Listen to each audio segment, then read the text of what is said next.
Alrighty, we're live with another episode of the AWE Digital Wellness Weekly Podcast. My name is Mark D. Ritter. I'm here with Christian Dominique, my co host, and today we have another Mark joining us on the podcast, Mark Gibson. Thank you so much for joining us. Mark is a principal at St. Luke's School. He's leading 360 students and researching how we build better tech policies and physical spaces for our youth. And today we're going to be talking a lot about just education, technology, and how do we create spaces for students that is more conducive to long-term growth and learning. Mark, thank you so much for joining us. Welcome to the podcast. Thanks so much for having me. So your entire career has really spanned education. I always like to ask people who come onto our show, like, how did they end up coming to do what they're doing? You've been in education really, like I said, your entire career.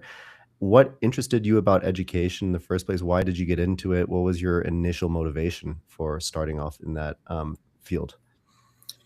Well, I came from a family of educators. My mom's one of 11 kids, and my father's sister is also a teacher. Many of my mother's siblings went into education and all different levels of education. Um, but I was also very interested in learning myself and research, and the ways that education really forms citizens. So um, sometimes, we think of our negative experiences in schools and, some of the people we had to deal with in our as classmates, and, we can be dismissive about its impacts. But I actually think um, the formative qualities of education are really pervasive and long lasting. Mm, And not just maybe in sort of feel good ways in terms of self-esteem, though those are very important factors as well, and absolutely well-being, but even in terms of shaping public policy later on, and thinking about pretty lofty goals, like what kind of society do we want to have, what is the purpose of an education. And I think uh, we actually do quite a bit as educators to form the society, to determine what our futures are going to be. And it shouldn't be a politicized process. However, it's very important that we can have discussions that are really fulsome on all sides of issues. And I think that is something that we really have to protect and preserve and restore, especially kind of as we come into this age of AI and algorithms, and right. Yeah. and political pressures as well. Because um, when I was a high school student, I remember having very fierce debates, and and they could be controversial, and I think that was a very good thing. Short of becoming, say, verbally abusive or anything like that, it was very important that people could say what they think, express concerns, and so I think it's very going to be very important um, in this period of time that people feel that they are asking themselves the big questions. What is the purpose of this? Why are we learning what we're learning? What are our goals? And I think if that's in mind, and we're looking at, say, I did my dissertation for my doctorate on critical thinking, and I Mm, applied critical thinking framework to equity work, actually. And the reason I did this is because there was some things happening in equity work that were controversial. But how do you make any kind of work, any kind of policy formation, um, in and out of school boards, higher education, um, fair, reasonable? And so there are qualities to take into account. And so I used Paul and Elder critical thinking framework. I used Jürgen Habermas's mm, uh, work around how to ensure that dialogue is not manipulative, and that participants are able to express their thoughts without feeling coerced. And I find if you have these kinds of critical thinking parameters around the work that goes into policy formation, school board policy formation, so it can be, a political level, right down to how kind of how we raise our families and interact in any kind of organization situation, then it can ensure that that opinions are based on are reasonable and based on facts. Some opinions are better than others, and also that we can distinguish between facts and opinions. Mm. I think we're always at risk of losing that because there may be interests of some kind that have a lot of power and influence, and can cause people to be afraid to question or think for themselves. So So I completely. think it's very important, and I mean, I could get into other aspects of that specific work, but for this, for the purpose of this podcast, I'm more interested in how learning environments can really facilitate that kind of thinking, and because so it's not so much on the level of necessarily of policy formation as much as environments, learning environments, and the I guess the rules of the game in terms of how people run their classrooms and how school boards are run.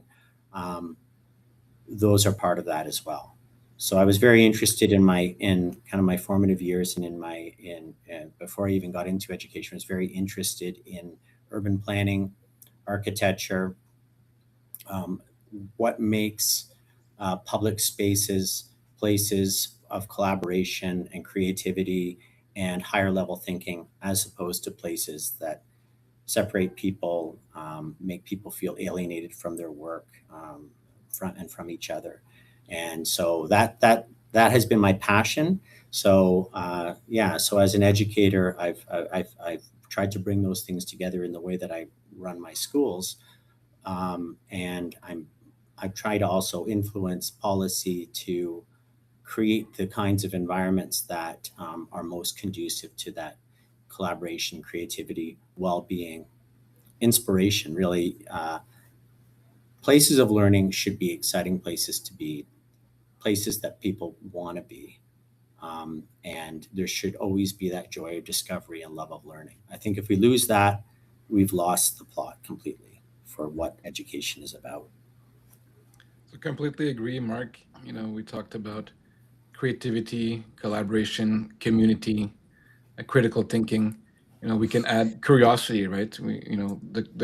The wanting to learn, wanting to share, wanting to explore, wanting to challenge your own ideas, challenge other people's ideas, right? Find a better um, state than just thinking on your own box, right?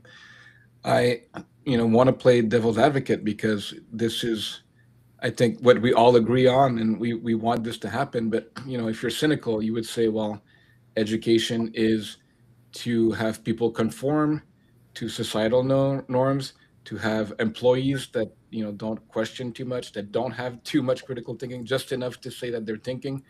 Um, so how can we elevate the discussion in terms of realizing that that might be the majority of schooling going on in Canada, in the world, and how can we say that there's tools to bring people to that level of, again, curiosity, collaboration, open space, helping people be more active learner than passive learner.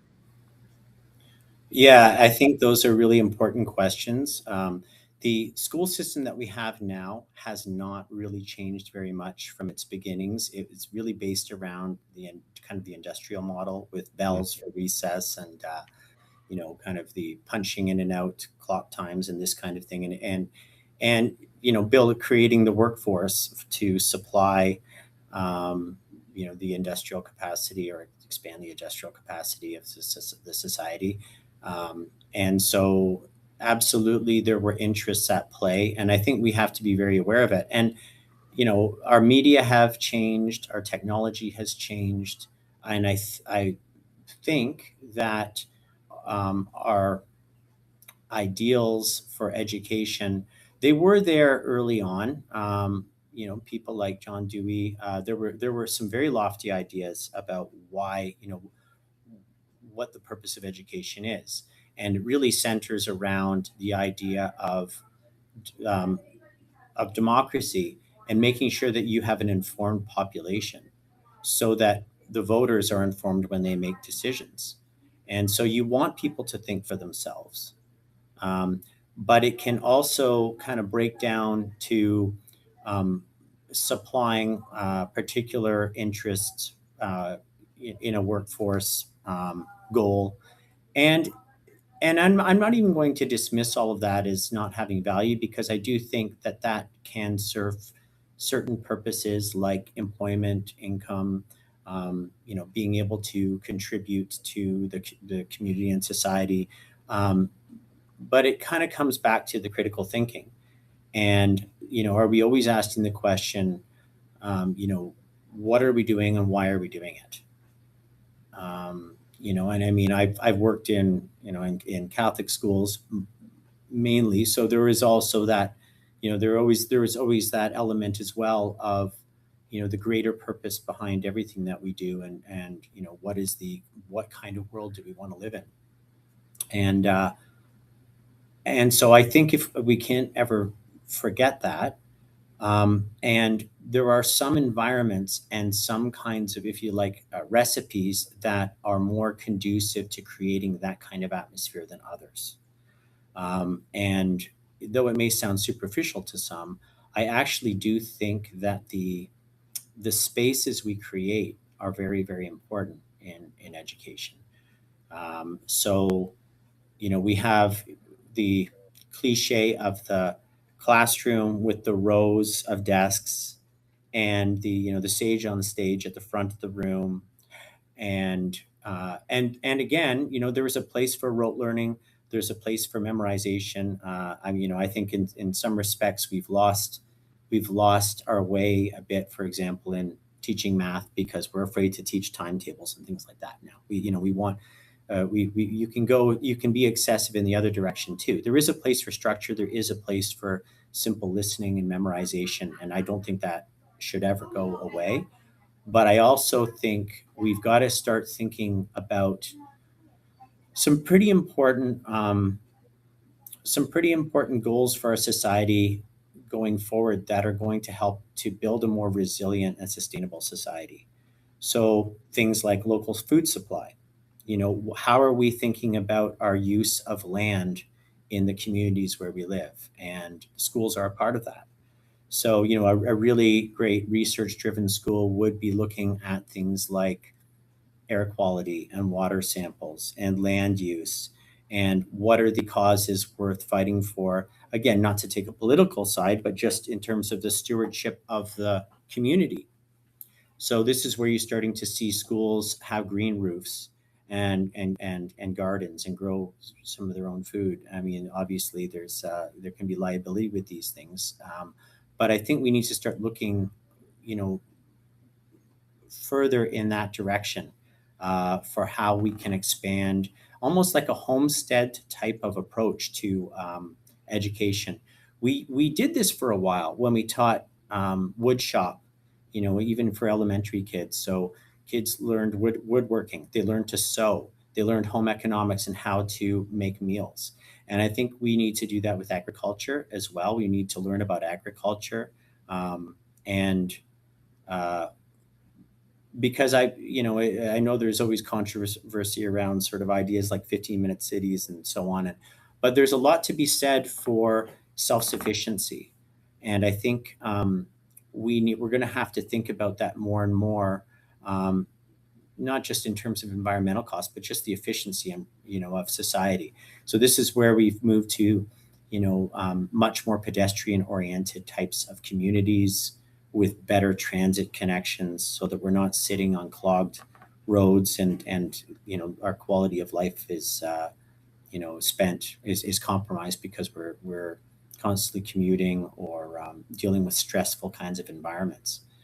So a lot can be done. We're moving to things like outdoor classrooms. The libraries are shifting away from your traditional book stacks to learning commons.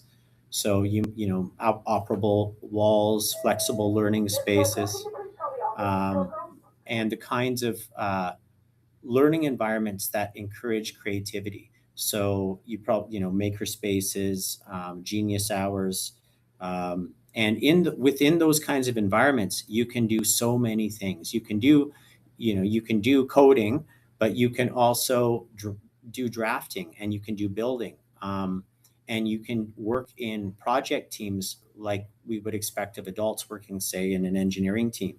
So you can start to do pretty high level thinking, and also hands-on activities for all different kinds of learners within these flexible environments that you can really adjust to the kinds of learners in front of you. So, Can you know, can you elaborate for the audience what Genius Hour and Marker Space Maker Space is? yeah, so a genius hour is really just a focused hour, and sometimes it can actually be connected to other schools, and so there can be a kind of online connection, synchronous programming that happens with other learning environments. But the idea of it is it's a focused period of time where you're doing something creative as a group, and there's learning involved, but there's a sleight of hand with it because there's that element of discovery and inquiry. And that really is where I think education has to go to keep learners engaged. The makerspace is something as well and it was something that I really focused on in my previous family of schools, creating kind of a template that schools could use, where you could use this template to essentially equip your school with a makerspace that would have things like a 3D printer and these makey gadgets that you could have, you know, um, light things up and create sounds and so on, or Ozobots, and make pathways for these Ozobots to travel, or green screens, and you could create films with different backgrounds, and real and robotics as well. We got into some really exciting STEAM activities, and it was also across grades. Sometimes involved the high school, so there were cross panel conferences as well involving students, and a lot of student led activities. So it's finding ways to tap the creativity and talents of students and getting them excited and inspired. And it isn't as simple as just, oh well, here's a new technology, now we have a 3D printer, so now we're doing great things. It's the training component, it's the exploration, the experimentation. So it is very much attached to learn to the kinds of environments, though, because what people see visually and the kinds of spaces that they have to navigate will, in some cases, determine the kinds of activities that they do. So that's also very important. Some of the workplaces now have created. I mean, we see it with Apple, and we see it with Microsoft, and some big tech companies creating these campuses with the kinds of spaces that are conducive to people from different fields and disciplines bumping into each other and doing things together, um, that allow for this cross pollination, this combination of different backgrounds and talents and skills. So to do that, universities and colleges are quite good at this, but it has to come into K to 12 education more as well. And we are somewhat limited by our budgets, because we have infrastructure that's old infrastructure that we can't simply tear down and rebuild overnight. It takes time. We can do it with some of our new builds. We can do some retrofitting, but it takes a lot of, I'd say, creativity and commitment. Um, So, if I may add, it takes time, but I think it takes also a lot of will. When you talked about green spaces, learning outside, yes, maybe a bit more budget, but you also talked about liability, right? So, I think, for instance, I was talking to teachers in BC and specifically in Victoria, and they were able to do a lot more outdoor work, and things were easier. But now they're teaching in Ontario, and they're saying it's very complicated, right? yes. And I think, yes, we can say the past was the past, but I think even in the space that we have, when you talk about the traditional roles of students and the teacher, facing, and maybe the desks are glued and you cannot even move them in circles, right? um, and you talked about Dewey as a innovator and educator. We can also talk about Dwayne Donnell, indigenous teaching, right?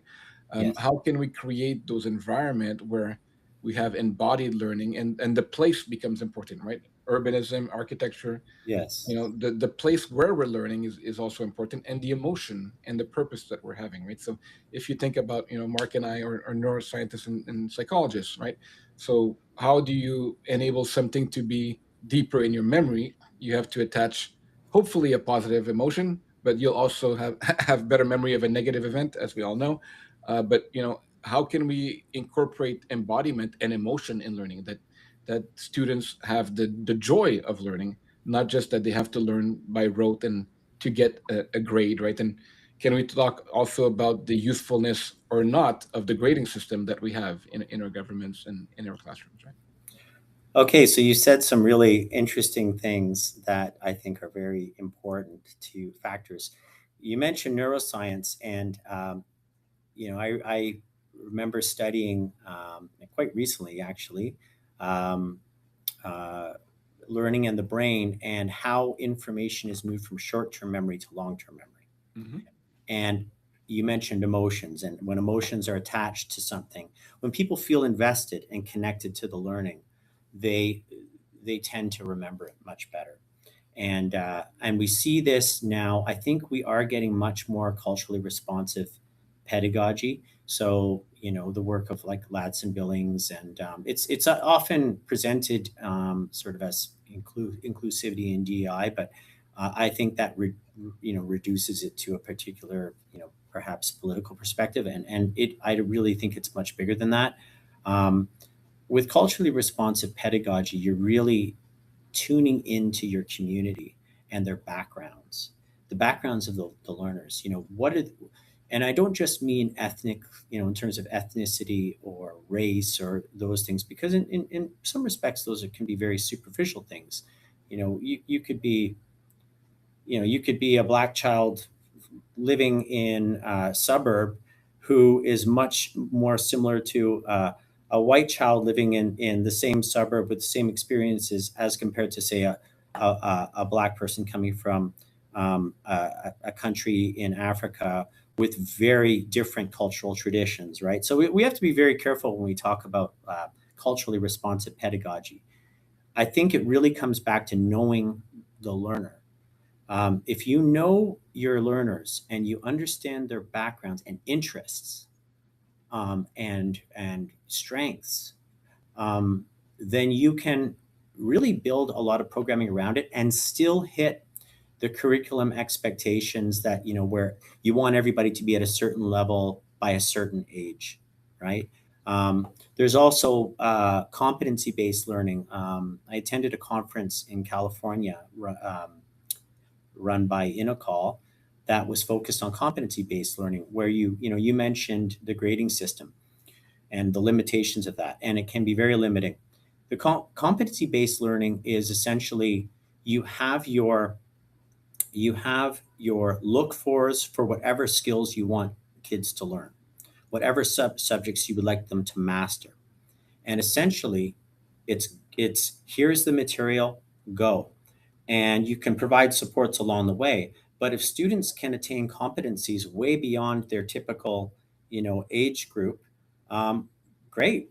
And some may take much more time to get there. I think getting back to the limitations of our kind of 19th century industrial revolution classroom, there are some very practical considerations and challenges that make it hard to do some of these things.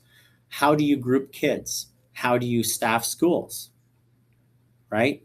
Um, we tend to cluster kids together around norms and similarity of developmental ability because it's practical to do so, because then you can have teachers teaching roughly the same things to the same group. And I don't see that going away anytime soon for financial reasons. So there's more of this kind of competency based experimentation in private school systems where you can make the learning more individualized. Um, but that doesn't mean that we can't bring that flavor. to publicly funded education? I absolutely think we can. And I do think, I can say for this isn't just sort of, uh, I don't think my own personal bias, but, I do see, for example, in Ontario and in Canada, we've made education a priority. We've made it a profession. We are consistently ranked at the top or near the top in English speaking countries for literacy and numeracy and science. Numeracy, we've had some challenges for sure more recently. Um, but, I think the reason that has happened is because you have a highly educated group of educators who are willing to try some of these things. The reason why Finland consistently is at the top in terms of its quality of education and the students' performance on the PISA, which are the international tests, and they test in core subject areas, is because, well, I mean, some of it is speculation, but I think we can definitely point to things like um, they have a very well educated workforce. You have to, at minimum, have a master's degree to teach in the Finnish system. They don't actually have a common curriculum the way we do, which is fascinating. So they're not really into the standardized tests and that kind of thing. No, They yep. do a set in late teens. So they don't, we do it in elementary school in grades 3 and 6 in Ontario, and in grade 9 and 10 as well in high school for different subjects. Yet they consistently outperform. Why is this? So, I think it comes back to what we talked about at the beginning. What are our goals, right? What are we doing? Why are we doing it? And What's the the purpose? goal that I think for, because I also know about the Finnish education, the goal is learning. The goal is loving the learning and the curiosity. They have less grading system. They have less homework even, right? Yeah. But giving homework is something that someone has to do. When you give the opportunity to someone to love to learn, they will learn when they can, and they will also learn playing, right? So that's something that we're doing okay in North America. If you look at Asian education, they don't play. They study until 9 p.m. every day. Everything is about grade. They memorize, right? And we're doing it better. Yes, we're ranked very high. But yeah, Finland and other Scandinavian countries are doing a little bit better. And yeah, one of the things I think is this idea to play. And when you look about, and we're having a play therapist again on the podcast soon. We had one a few months ago. When you look at the concept of play, and play is also one of the or 8 P's framework of happiness. Play and playfulness is the ability to play just to play, not for any objective, right? And Mhm. while you're doing that, you're also developing some skills. And especially for children, what we've learned is that it's very important to play with people outside of your age group. So when you said, people are, stuck in the same age group or same development skills, actually, it's better to have a mix so that some people that are more advanced can teach and others can emulate others in that context, right? So in the future, and maybe it's a funding issue, maybe it's the way, there are in Quebec, I know there's some classes that are putting two grades together, and there's ways to do it outside of the private school. But that's also something that I think we forgot to consider, right? Why can we not put two age group or three age group together, and see how the learning capabilities can be? I was in a private school yesterday, a very nice private school with 150 staff for 300 students, 50 odd teachers, and less than 15 people per class, right? They can do more things, of course. Yet I think even with the numbers, if we can think about ideas to have a little bit more differentiated learning, as we know. Even in the same class in AIM groups, there's also neurodiversity. It could be, diagnosis in the difficulty of learning spectrum or dyslexia and all that, or it could be giftedness, super advanced. They are 3 years advanced of their peers, right? And all those classes should have those ideas, and the teachers should have those competence to understand that it's no longer about teaching the same material to 26 kids and thinking that life is going to be great for them, right? Yeah, I think that's very, very important is the differentiated or the universal design as well. Are we designing, getting back to the environments, are we designing environments that are accessible um, from all different entry points?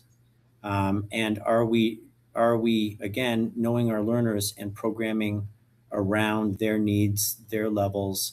You know, when we teach math, for example, we learned a lot from the Japanese in terms of, I mean, there's so many things to say here.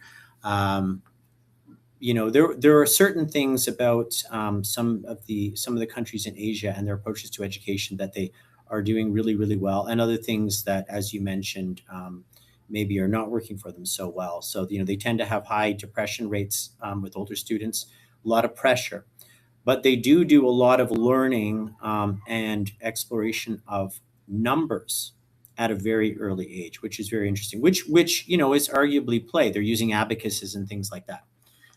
So you know, it comes back to that joy of discovery, and I think it's what we do in the early years is really critical. I mean, there are studies that show if students don't, and it's usually about age grade 2, don't attain sort of if they don't meet certain benchmarks in literacy, the the effects are long lasting. There's also a strong correlation between reading challenges and attention issues, which is interesting. So sort of your ADD, ADHD, and reading challenges tend to travel together, right? Um, but what happens when students become disengaged? And this has been something that has really gnawed away at me for many years, because both as an elementary teacher, a high school English teacher, a teacher of adults, and as a school administrator, I think the hardest challenge for an educator is dealing with a student who has no drive or motivation. Hmm. If a student shuts down and isn't interested anymore, now what? And you can, it's very, getting to that sort of very core level of motivation is really important. And so I think developing a love of learning from an early age is probably the most important thing we can do with young learners. So that play at the beginning, that joy has to be there. If students don't have that positive experience when they come to school of, I'm meeting friends, we're going outside, I'm taking, a magnifying glass and I'm looking at bugs, and you Mhm. know playing in the sand, and I'm building things, and then the literacy and the numeracy, that all kind of naturally gets built in. And that's that's kind of learning as inquiry, right? So in many ways, the early childhood education, those educators have a really, really important job, getting it right, instilling that love of learning. And when I was an English teacher, I taught a boys literacy class. I brought in a boys literacy program to the high school where I was teaching. We had a number of students who were not meeting benchmark, were not passing the literacy test, which is a requirement in Ontario in order to graduate high school. Well, what happened to these kids? Well, in some cases, it was cognitive ability for sure, but it also came back for many of them to gaps in learning. At what point did these kids shut down? Well, the problem, I think, for many of these learners was reading became associated with work. It became associated with perhaps chapter books that with lots of description that they couldn't relate to because it wasn't action, it wasn't movement. So I got quite interested in boys literacy, and a researcher, Dr. Leonard Sachs, who looked at the differences in like the rods and cones in the eyes of males and females, and um, the studies uh, looked at how males tended to see movement more, so it appreciate action more, and the girls um, tended to be more visual and be more interested in description, lots of description. Well, in elementary school, there tend to be a lot more female teachers. What do they value? Description. You tend to get a lot more chapter books. So what I did in my boys literacy program, as I said, I had a minibus license, which was great. I used to take teams to go and play soccer and go to on field trips. I'd take them down to the Art Gallery of Ontario. We'd go skating. We'd make writing books. We'd do these. I try to do interesting things. Go to the art gallery and look at paintings and write about them. A lot of automatic writing and trying to kind of spark creativity. But what I did with these students who were really struggling with basic literacy is I said, okay, we're going to go to a bookstore, field trip to a bookstore, and you're going to pick. We're going to pay for it. I got budget for it. You're going to pick a magazine, a book that you like. That's the kind of thing you pick up off a shelf when you go out. That I don't care if it's a car magazine, right? I don't, if it's driver's ed manual, it doesn't matter. Something that you care about, right? Could be something related to building. It doesn't matter. And you're going to do a study, present a study of this. Like, what is the layout of the magazine? What are the chapters? What are the contents? Why did you pick this? Why is this important to you? What are the textual features of this publication, right? Captions, pictures, diagrams, all right? How does the author make this writing piece powerful and interesting for the audience, right? To get them to really realize that literacy is everywhere. And yeah. That's a great example. Thank you for sharing that to us in the audience. Mark and I actually had a whole episode last week about reading in youth and all these issues where the love of reading, the modeling of reading from the parents, from the community, to not associate reading with a task, right? To make it fun, right? So like that's a really great example. And then the metacognition behind it, asking, okay, why, how, what are you seeing, not only in the content but in the context, right? How is it laid out? Like, very, very great exercise. Mark, thanks for sharing. Just wanted to bring it back a little bit to technology. I was speaking earlier this week to a school in Edmonton, Alberta, Canada, for the international audience, and they were mentioning they have 80% of their students that are refugees or recent immigrant, right? Many Arabic speakers, Spanish speakers, other Asian languages, and that became kind of an issue. Like 80% of non-English speakers, basically, and at all we have our suite of AI that is multilingual, and we have one for education, which is called Eddie, and they were very interested in that because it can help people have a trans-languaging framework, which is you can start the scaffold in your own language and then switch to the language of that you're learning, or a plurilingual mindset. And there was some research on plurilingualism as well that shows that when you include in the classroom the value of other languages, instead of saying that's a problem, right? So when you're talking about the culturally responsive, I think language is also very important to mention. In the GTA, there's also, I think, about 78% of children that have one or their two parents that are not English mother tongue native speakers.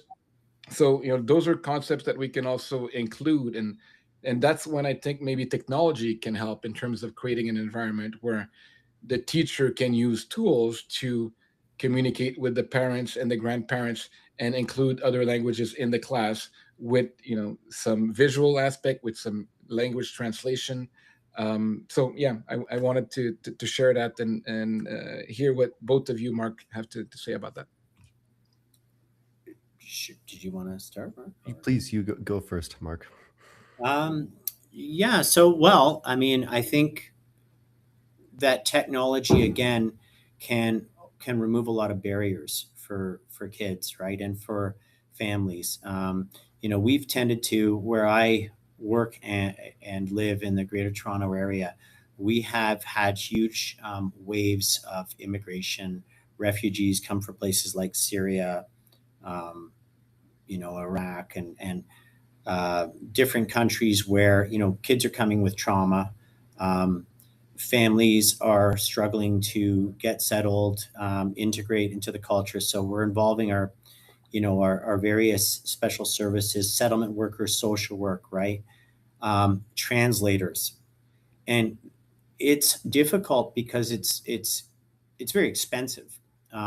So this is where I think technology has to play a role, and I think I'm not sure. We had, when we had talked before this podcast, when we talked about just the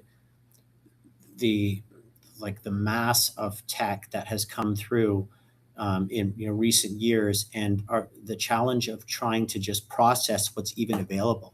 What is out there, how can it be used? And I think we just don't, we're so busy dealing with what's in front of us as educators. It's very hard to even consider or process what might work for us that's out there.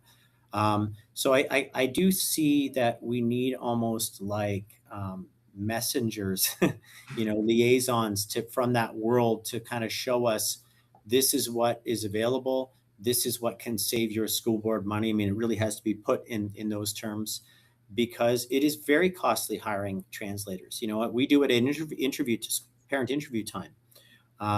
We're lucky sometimes we have a staff member who speaks Spanish or Polish, or I happen to have taught English in Russia for a while, so I can get by with maybe the Ukrainians and Russians. But it really is a challenge, and I think this is where there's a disconnect sometimes between political will to be welcoming, and we want to help and so on, and we get sometimes the grandstanding that comes from politicians to say, oh, we're going to accept all of these people from these countries that have had challenges, and who doesn't want to help? But if there's no change in the budget and in the supports within the school system, like we have seen our ESL, our English second language, or ELL, um, numbers increase significantly, to the point where, like, when I first started teaching, we had a budget and staffing for ESL, and we often didn't use it all. We tended to shift it over to special education. Well, now it's the opposite, right? We don't have enough support for our ESL or ELL. We're constantly trying to, our numbers of students coming with no English, it's pretty astonishing. And I mean, when they're young, they tend to pick up the language pretty quick, the young kids, but the parents are not necessarily in the conversation, and it's harder for them to get involved. And older students, it can be very, very challenging, especially when there's, EDL, which is, when there's a special need as well as the ESL challenges. It really becomes hard. Yeah, we actually had a podcast last week, Christian and I, where we were reacting to a Reddit thread, so an Ask Me Anything thread for teachers talking about the crisis amongst Gen Alpha. PISA scores suggesting that cognitive levels amongst students at their age is the lowest it's been in 20 years, and numerical literacy is down, and um, the cognitive scores down. I'm curious to hear from you whether, first of all, if this is reflects what you've seen as working in education for the past 30 years, and if so, what do you think is a contributing factor to this? There's a few things. I think I saw, and this is going back maybe 15 years ago, we were struggling in the high schools to ensure that students were equipped with the ability to do research, to to source material, to produce bibliographies, to write their own work as opposed to doing copy and paste jobs, and you know. So there's a reliance on technology, and which I think is going to become an even greater challenge going forward when it comes to the use of AI. Now, again, it's not, these are all tools, they're all media. You can do incredible learning using this tech if the assignments that you create, if the challenges you put before students are the right ones. What's very hard for educators is we have no control over what happens out at home and outside of the school. So we started to do things like have in-class essays, because if we didn't have the students right in front of us, we didn't know if any of the work that they were handing in that they did outside of school was their own. And that's happening at very young ages now. So how much literacy do the students actually have? That alone becomes a challenge. Now, that's one of the reasons why in Ontario, we now have, as part of the report cards for K to grade 2, we have this early reading screener that we have to report to. I would say all good educators, good schools, good school boards, and our board was one of them, did this anyway before the province mandated it. We had PM benchmarks students had to reach, and literacy was a focus. Um, that should be a focus of instruction. Is probably the most important learning students need to have. But then add to that the pandemic, right, and the disengagement that came as a result of people not being able to. We couldn't be. What was going on in the environments, in the home environments, varied so much. It was very hard for some educators to even have students attend. And that the impacts of that are not gone, not just in terms of the gaps in the learning from that period, but the habits, the work habits, the lifestyles, the routines. We have a persistent attendance challenge in our schools. So, I mean, it's topical right now. The in Ontario, the Ontario government is now attaching attendance to marks in high school because our attendance has dropped so low, has been persistently low since the pandemic. And then I would also say, sure, you've also got these added challenges. We had a huge immigration influx, which, again, I don't have I immigrate. We're a country of immigrants. It's not a. This is this. There's many wonderful things that come through with immigration, but we didn't have the services and infrastructure to help these newcomers adapt. And so I would say it's a number of things. It's bottlenecks in terms of the supports and services. It's challenges with the use of technology. It's hangover from the pandemic. Uh, and I also think, and this is where I do get maybe a little bit old school. I think sometimes we're afraid to push as hard as we need to in certain ways, and it's sometimes framed in the language of wellness, and I think wellness is extremely important. It's again getting back to what we talked about, introduction to school. Students have to love being at school. That's fundamental. You've got to have that, Maslow's hierarchy. You've got to have hierarchy of needs. You've got to want to be where you are. You've got to feel safe and all of that. But I also think we're not showing love and compassion towards kids if we lose our standards. And by that, I just mean quality of education and expectation, having high standards. It's disrespectful to learners to say, I don't think you can do something that I was able to do, that my generation was asked to do and was able to do. Um, that's not equipping your students to function successfully in the world. And that's not helping them to develop their talents and bring out the best in them. So you have to have high standards, and then it's really how do you bridge those gaps, and how do you help the students reach those standards? And that seems to be the big debate the ongoing debate in education. So lots of challenges, and then there are huge gaps. And if you're at to ask me honestly, what do I think of education, quality of education today as compared to 10 years ago? I would say it's lower, not because there isn't goodwill and there aren't a lot of people working very hard in education, but because of these challenges that I mentioned. Um, we seemed to be very clear on what students should know, what they should be equipped with. And rather than looking at the technology and opportunities technology provides, and saying, okay, let's make sure they have these skills and expand on those skills. You're going to need new skills because it's a new changing world. I think we tended to dumb things down a little bit. Um, there is a lot of challenges in the colleges. I'm sure you've read about this. Colleges and universities, when we had a lot of very high immigration, we had a lot of pressure on educators to pass students. And so students were being passed who didn't necessarily have the language skills. And I think human nature, there was probably a certain amount of overlooking of, well, did they come to these ideas themselves? How much of this is a copy pasta job, right? And so, yeah, I mean, these are real challenges.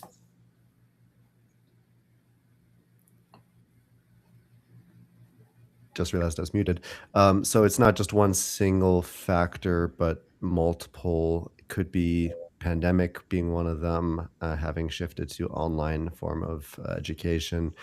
Also, I'm not sure if you mentioned this, the faculty. Have you seen like the level of education amongst faculty going down? Does that affect, because you mentioned it earlier in the podcast, that is affecting also the education that the students are receiving?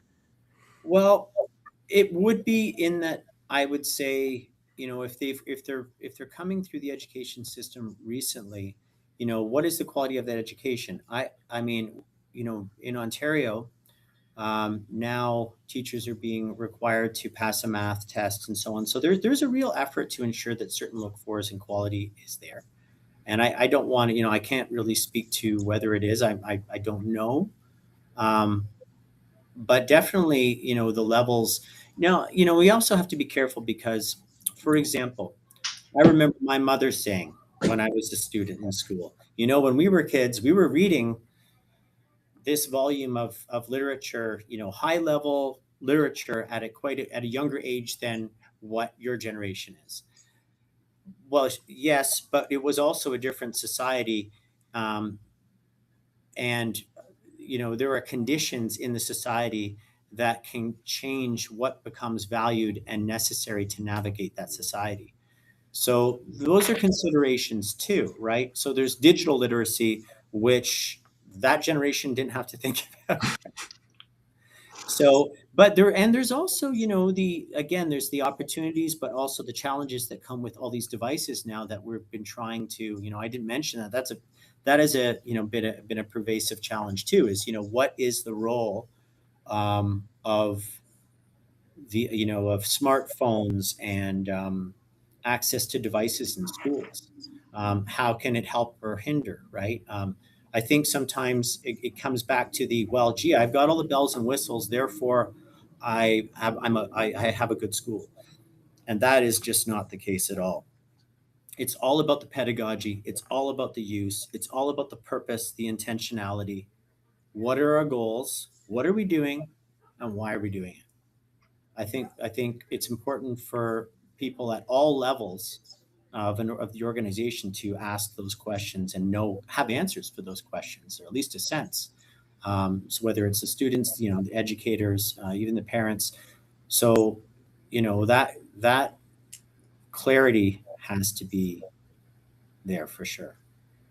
I want to double down on the pedagogy, right? So we are at all developing technology to help wellness in education, and I think one thing, and I will be remiss to forget the name of the authors of this paper, but I was reading about this framework that talks about content, context, and pedagogy as the three most important way that you can think about technology, right? And if you're having a content focus pedagogy, right? So as we know now, from your smartphone or your laptop, you have access to 100 times more of that there was in the Library of Alexandria was the Sure. big, right. So you have access to so much information and content at the fingertip. You can create information now with AI. You can mull it over. You can, right. So it's way better than Google search. Um, but what's the context, which is important to know? Like, what are we doing with this content? And also, is there a learning opportunity, or is there a pedagogical framework around that technology use, right? And I think that's becoming more and more important when we're talking about ed tech. Is it okay? Well, are we having something that's useful and that has a learning component embedded in that, right? So, and that I think people are not doing so well so far, right? The quality of content that teenagers and preteens and adults are consuming is like the worst fat diet that will get every American obese, and has become a cause of death, right? So we're having this in the cognitive and content world of, yes, we're not reading. We don't need to read as much literature as maybe our parents or grandparents or the other generation. um, Yet we do need to, even if it's audiovisual content, is it quality content, and is it enabling learning, right? Yeah, I mean, and it, it's interesting too, because so many thoughts come to mind. I mean, I wonder sometimes if our memory is changing, where we're thinking much more in this sort of very short term way, Hmm. and we don't necessarily have that long term bank you know, um, of knowledge, this sort of shared understanding, right? Of and it can become politicized too when we think about things like the canon of great literature or the great. But I do think like I studied, and I'm probably dating myself a little bit when I say this, but I actually still think this is very important. Um, so I studied under, this is back in my undergrad days, under a literary critic named Northrop Frye. And Northrop Frye was a great scholar on Shakespeare and on William Blake. And there were two sort of big cultural forces when I was taking his course, which was a comparative mythology course. There was Northrop Frye and Joseph Campbell. Joseph Campbell wrote a book called The Hero with a Thousand Faces, where he studied myths and religions from all over the world, and he boiled it down to, well, if you could put it in a nutshell, Star Wars, right? So you have the the novice who, it's a coming of age story, has to undergo challenges and restore the kingdom and receive amulets and fight battles, and then returns to the father, restores the kingdom, right? And it's somewhat patriarchal, and it's somewhat I guess maybe a traditional story. It's Luke Skywalker, Darth Vader. Um, Northrop Frye also talked about what he called the cultural envelope. And he said, whereas Joseph Campbell was, I'm going to look at other cultures in a sense to learn about what's universal about humanity and the way we think. He was kind of a cultural anthropologist, right? Um, Northrop Frye said, well, you need to understand your own culture before you can really speak with much authority, because you need to understand, know thyself, right? The oracle at Delphi. You need to know where you came from. You need to know what are the operative metaphors in your life, right? And so for him, he was a United Church minister. It was the greatest book in Western culture, according to Northrop Frye, is the Bible, because it influences our architecture, it influences our thinking, and it influences the whole canon of literature, through Milton's Paradise Lost, and it's there in Dante's Inferno and Paradiso, and all of these great works of literature, and it's there in Shakespeare, and it just continues, right?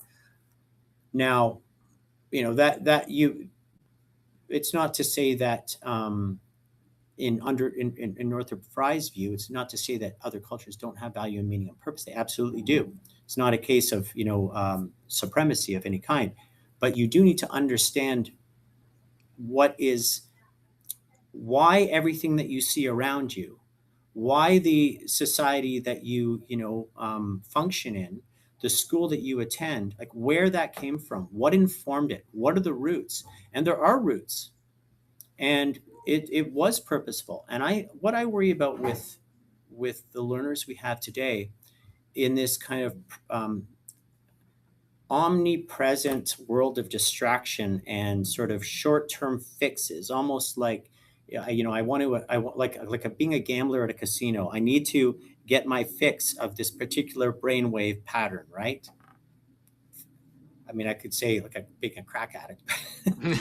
Let's be, we'll be more complimentary than that. What I worry about is that students are not understanding and grasping the depth and value of the civilization that they're inheriting. And Well, if you don't understand and appreciate the value, then you don't really know what's worth keeping. You don't really know why what you have has meaning and purpose and value. How hard it was to win and attain what we have. The value of democracy, the value of freedom. What were those wars fought for? Do students understand history?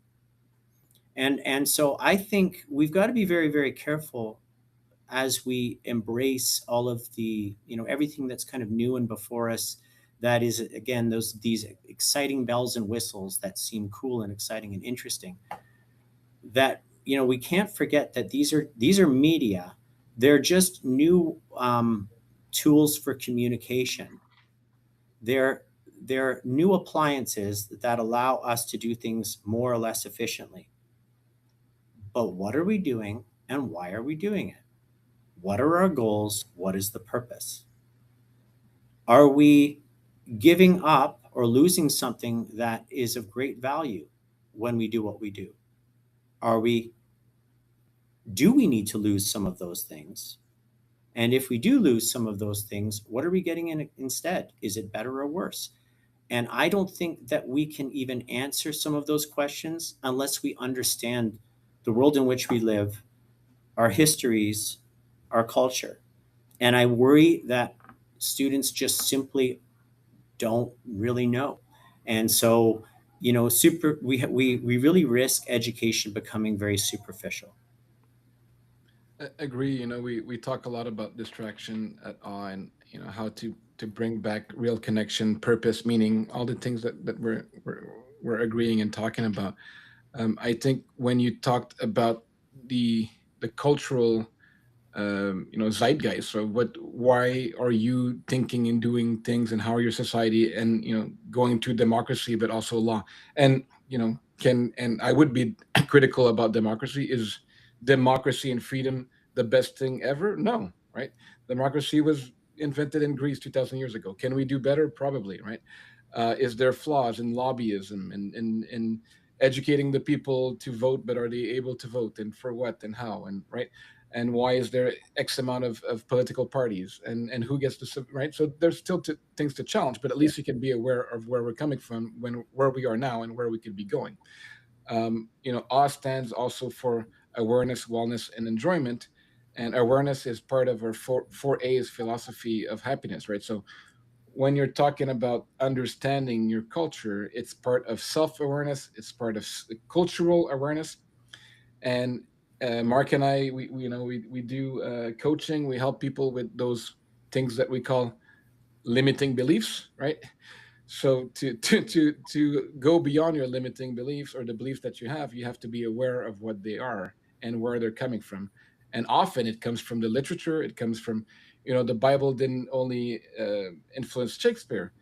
Many things in the Bible are in Canadian laws, or in US laws, or in Absolutely. British laws, or in German laws, right? So our Absolutely. values are coming not from thin air, not from what's good Yeah. or bad. They're coming from some concepts, right? Can we challenge laws? Can we make better, fairer laws, right? What is the Declaration of Human Rights? Is that okay? I'm sure it's better than slavery, but can it be even better? Yes, as well, right? There's always potential progress, potential challenge, and to be aware of all those facets of life, starting with your own, coming from, why am I speaking English and French, or why are you speaking German, Mark, or in Russian, Mark, right? All those things are part of our life, and when you also learn another language, you learn the culture that comes with the language, right? Yeah. And so I think your point is very valid, where you want to be inclusive of many other culture and look at other cultures to learn. But many times people are not able to understand that their own culture has influenced almost everything that they've ever taught or done in their life. and that if they're not aware of it, they don't have a chance to change direction or to critique or to become better, right? And that becomes very superficial, especially at the learner level, where there's few educators that can explain, not only the content but the context of the content, and then give the learner's ability to critique this, right? So I'm an educator, but I'm not going to tell you what to teach, or what to memorize and regurgitate. I'm going to make you think, as we talked, critically about Yeah. what even I'm saying as an educator, right? Don't believe me, think for yourself. Yes.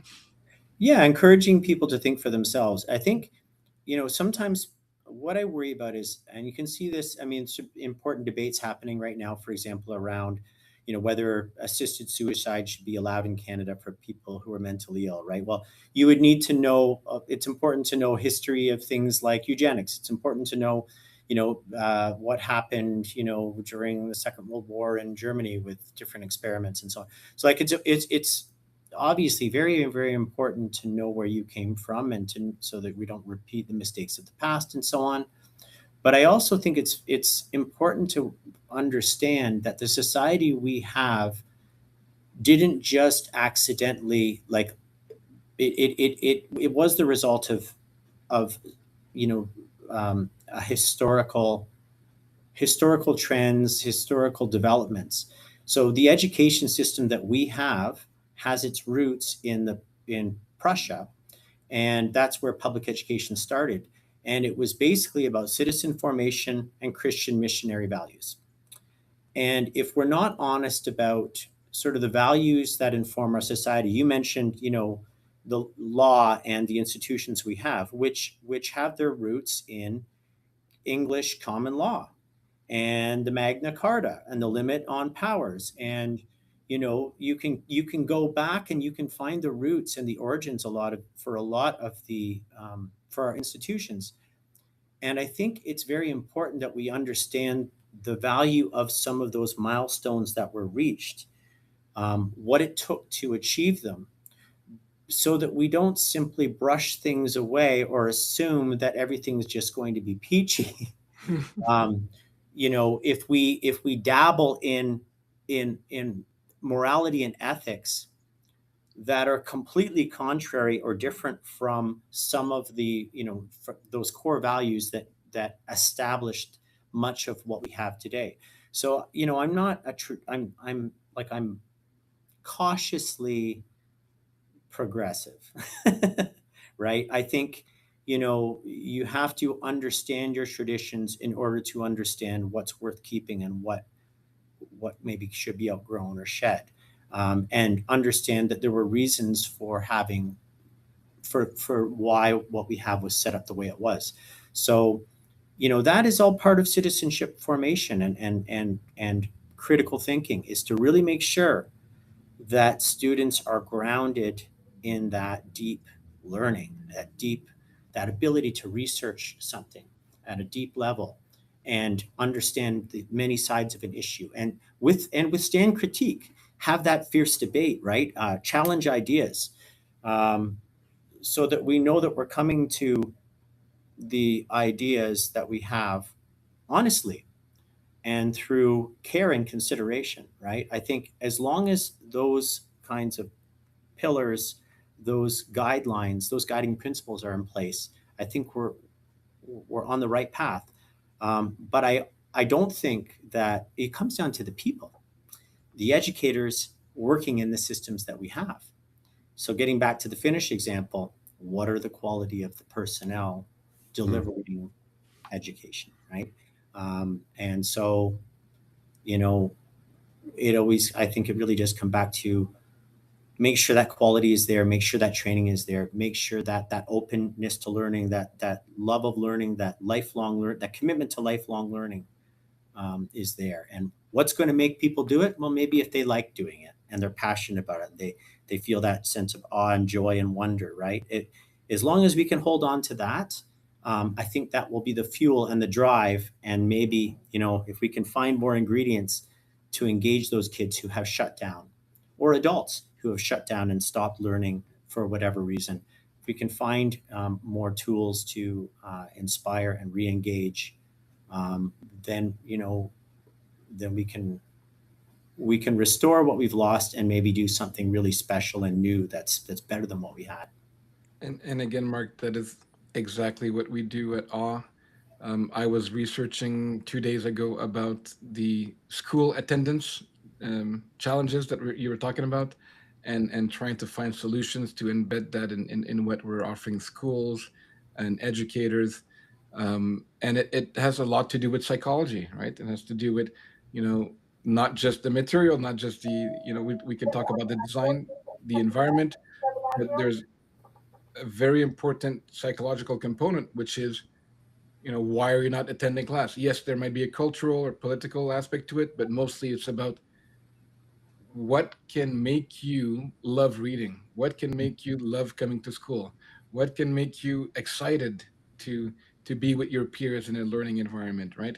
And we're doing that with our human coaches, with our technology, with our resets that are instilling confidence, right? So we have audio guided meditation, or resets, or mindfulness practice, or oneness and awe, that challenge people to, not be stuck in those limiting belief of, why am I doing this? It's not useful. I'm wasting my time. Into, this is an opportunity of a lifetime. I'm so thrilled to be part of this, right? We have this ability to, and when you talked about awareness, we have this ability to have some of the best education in the world right now for free, mostly, right? Let's enjoy that, right? And yeah, we're on board of giving that opportunities to not only youth but also teachers, because we know 78% of teachers, and I know you have a few in your schools, have thought of leaving teaching profession in the last 12 months, right? I know someone who just left her teaching job in Alberta, right? It's a tough job, right? So how to motivate both the staff, the teachers that care, and the youth that make a good learning environment all together. And maybe you can talk. I know we talked before the podcast about your idea of having the school space used as well after school and be part of the community. I wanted you to elaborate a bit more on that. That was very interesting insights. Yeah, so I think we need to stop thinking of schools. And when we had talked before the podcast, I expressed my interest in, urban planning, and I talked about Jane Jacobs as being a really important force for modern urban planning, because she emphasized we need to get away from this separation of uses, right? So we had our residential areas and our work areas, and what it did with the rise of the automobile was it meant then that people were living far from where they worked. They were sitting in traffic jams, long commutes to work. We'd have emptied out workplaces in the evening, right? We'd have residential communities that were not very lively because they were strictly bedroom communities. And we wouldn't have this sort of what we have now, which is really in a lot of in a lot of our cities, it has actually restored a lot of our cities. This sort of idea of I want to be somewhere where I can live, work, and play. Everything is there, and I'm not limited. The architecture around me, the environment I'm in, is not limited to one use. It's multi-use and it's adaptable. And so schools should not simply be places that are used just between the bells. They should be community hubs, and they should have use in the evenings before school as well. They can provide services for the community. They can be places of recreation, places for debate, and kind of community halls for democracy. And I think the more that we see schools as really almost like research and community hubs, the more we'll start to realize the potential of these institutions and the education system in general. So rather than having it be this sort of closed box that has no relationship to the community, and it is architectural too. And we talked a little bit about, we went through a wave, was really with the internationalist style in architecture, and with brutalism, where we would have building structures had no relationship to their environment. And then, people would put designers and architects would put land around these buildings and call them, buildings in a park, right? We talked about the Corbusier. Well, these parks became no man's lands that people were scared to walk through at night because they were unsafe, they were windswept and uncomfortable, they were inhuman, right? So when we separated all of these uses and we put everything in the box of, this is an institution, educational institute, this is a school, this is your housing area, this is your your work area, your commercial area, this is your retail. I think what we did was we really stunted the creativity, and the possibilities for cross pollination Hmm. and collaboration, and between, again, like different age groups, different people of different backgrounds, and in this case of schools, I think one thing I one thing I have noticed, and it's interesting because I've been thinking a lot about this lately. We've become very focused on liability in education, very fearful of getting sued on for anything, and what it's done is we've lost the community touch. So we used to, for example, we would have career days, and the students in your classes would bring their parents would come in and talk about what they did for a living, and it made it real for the kids, and it really brought the communities into the schools. And yes, okay, you're always going to have safety issues, and there's ways to mitigate that with criminal reference checks and all of that. But I think the fear of what might happen and who are these people we're bringing into our schools has really stunted um, education, because we've almost like we've put this system on a pedestal where only these people who are the kind of who have the keys to the kingdom, are the gatekeepers, right? Are the ones who are in charge and know better than everybody else. And I think that's a real problem. And I see that as a real barrier. The legal departments have grown in school boards. The fear of liability has grown.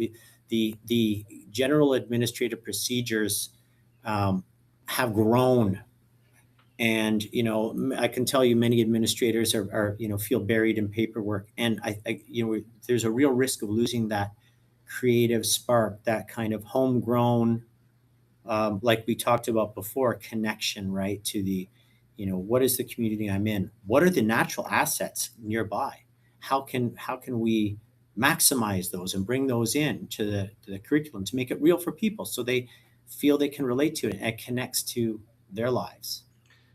Thanks for bringing that up. We've had other discussion about this fear mongering society that now impacts schools directly. And if you've traveled anywhere in the world, Canada is one of the safest places in the world. Our schools are very safe, right? I've seen other countries where kids used to have to go with transparent school bag because actually kids would bring guns to school. Okay, but that's not the case in Ontario, I think, right? But and like the fear of the parents or the coach and everyone being a potential rapist or pedophile and kidnapping kids. Like look at the stats. How many kidnappings are there in North America per year? How like. It's ridiculous, but that's what you hear in the news. That's what the primal fear we talked about, emotion and learning, right? The primal fear of a parent is that fear of your child being taken away or whatnot. Okay, but what's even scarier? Your child not learning because they're not doing anything because they don't have life experience, and when they do, they don't know what to do, right? Because they've never had real life experience. They've been cocooned. They've been Absolutely. overprotected, right? Yeah, I think there's we could talk about helicopter parenting as Yeah, well, and you know, uh, how many children, right, who are kind of in that adolescent age, right, where when I was a child, I was taking the bus to go into the city, and yeah, there's a certain amount of risk, but I used maps, and I could learn bus routes, and I could learn how to talk to people and order things and manage money. yeah, And I think getting back to the critical thinking and the making sure that we're in charge of the ship when it comes to using all of the technology and all of the resources that are available to us. How are people going to be able to think for themselves and make decisions for themselves if they're so sheltered and cocooned, right? So, again, it doesn't mean everybody's thrown in the deep end or anything like that, but we really do have to start having that kind of gradual release of responsibility, where people are learning to own their own learning. Because, the other part of it too is we really need to be able to eventually trust that the people coming up to manage the society, especially with this huge mountain demographically of retirement coming, and right, and elderly people, we've got to be able to trust these people to actually manage the society in a responsible and hopefully humane way. And if they're not experienced and don't get some firsthand experience with the real challenges that are out there, then they're just not going to be able to cope. So, yeah, And like you said, it doesn't have to be, directly in the deep end, although sometimes that works as well. But, we can use some scaffolding, we can use some coaching. We doesn't have to be sheltering and yeah, exclusion and fear, right? And emphasizing the fear, and right. absolutely. And I think, teachers and schools are responsible, and parents are responsible. The society is responsible to regain that, like you mentioned, there are societies today, and a few years in the past, before the shift in North America, that everything is dangerous for children. It's like, no, why don't you go climb a tree, Mhm. have a bruised knee, Yeah, lose a teeth because you were on your BMX, whatever, get a bruise and come back, and okay, yeah, I'm there. I've done it. I've experienced. I went further than I could, than I learned, right? But if you do it in a safe enough environment, and you build your confidence, then you can go out in the world and make better decisions, right? absolutely. I just need to interrupt for a sec because I have to jump off, guys. But Mark, it was a pleasure speaking with you, and thank you so much again for joining the podcast. Yeah, great to I'll talk to see you you. guys later. Thanks, Take Mark. All care. right, bye bye. Yes, we'll continue for a few more minutes. Great conversation again, Mark. And wanted to kind of get your feel on, what would be, in a school or high school or grade school, the the challenges of implementing the proper technology that supports the education and wellness of your staff and your students. Yeah, I think it's really all about the lessons on use and digital citizenship and responsibility, right? So, what is the responsible use? It's the ability to evaluate what is worth a worthwhile resource and a useful, like I guess a not just responsible use of that tech, but like a effective, right? Powerful. Hmm. Yeah. Um, you know, there's a difference between, you know, Bob's half baked web page, right? And and then say like a peer reviewed journal, right? Yeah, yeah. And I think we don't necessarily the students don't necessarily have that they don't necessarily learn that ability to discern and distinguish, and it all kind of comes as one big pile of content when they're doing their searches, and they can get lost in that web. Agreed.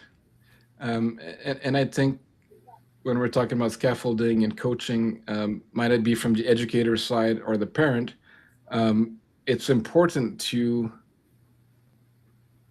kind of model what good tech use is as well, right?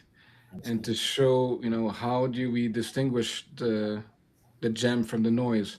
How Yeah, do we go using tech with intention, not with distraction and losing attention, right?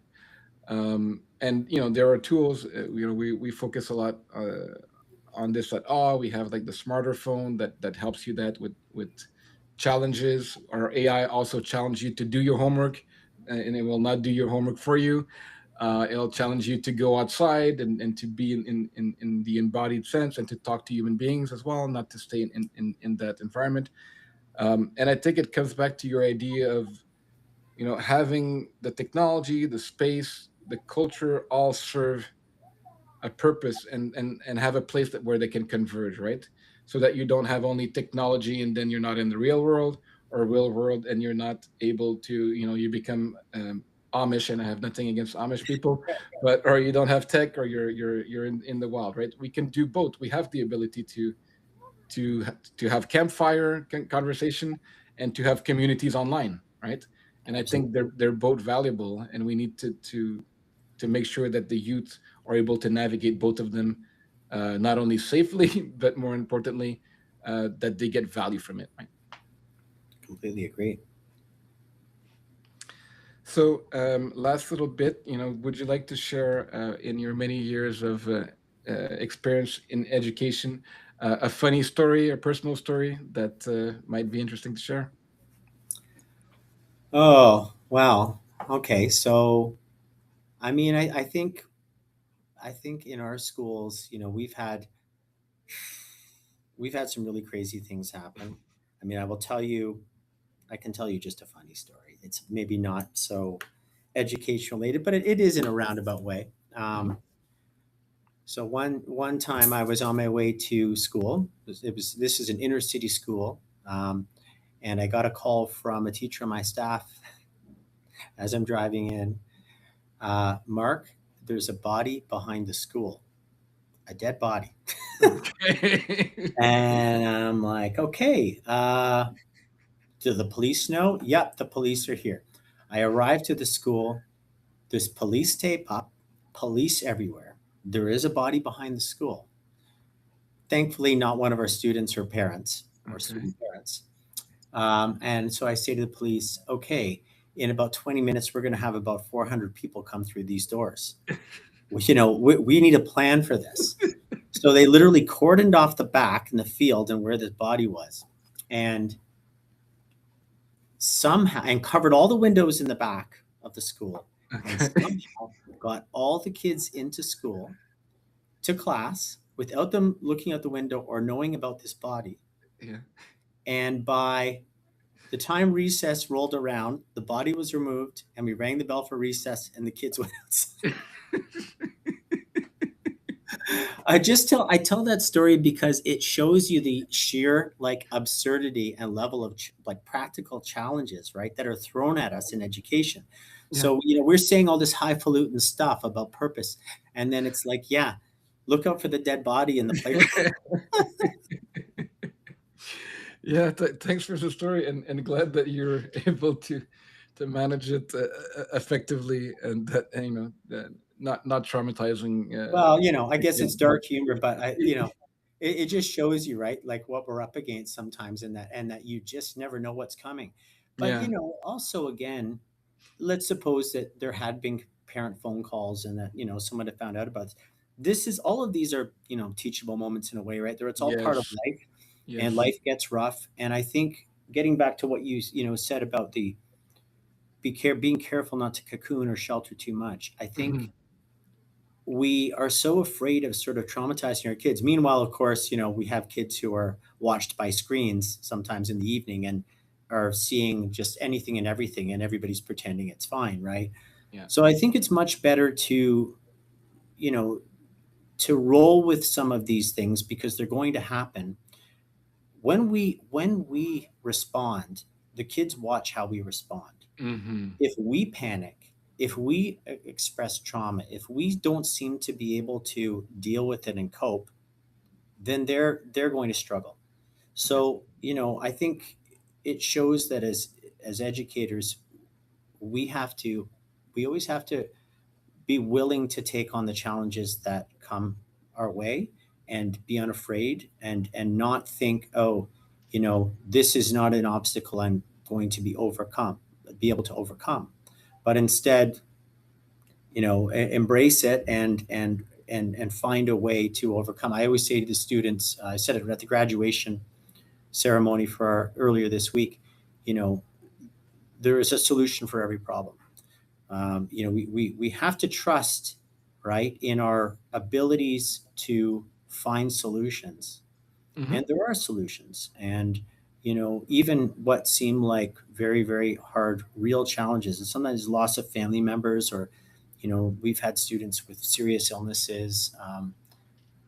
There's sometimes deaths of students and family, and it's very, very tragic when it happens. It's very hard. Um, but we pull together as a community. We take care of one another.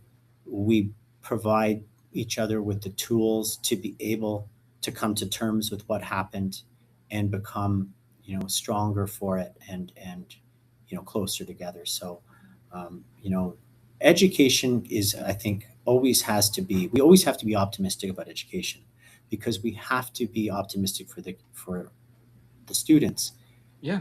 And the students, if they see that we have hope and believe in what's possible in a positive way, I think they will too. I think that's true. I've been dealing with a lot of people that I had to coach for grief lately. Um, and as young as a 6-year-old boy that drowned. So things are not always easy, but the fact, as you mentioned, that, and it's not the fake positivities. It's like, this is part of life. We're gonna get through it, and we can do it together as a community, right? I think Yeah. that's very uh, noble and useful. And it does, take me back to, I guess, less funny story. My mom grew up in a dictatorship in Haiti, and so she had to see a dead body, but it was the teacher who brought the kids to go see someone that was killed because he was talking against the government, the dictator, right? So, um, we have a pretty safe place here. We do have some things that happen, but and it could be anywhere. There's always traumatic potential exposure to kids and things like that. But to shelter them is not going to help. To purposely give them hardship is not also the idea. But when hardship comes, we can talk about those things. We can make sense of it to whatever degree. We can understand with awareness the roots of the problem, of the situation. Is it political? Is it economical? Is it biological?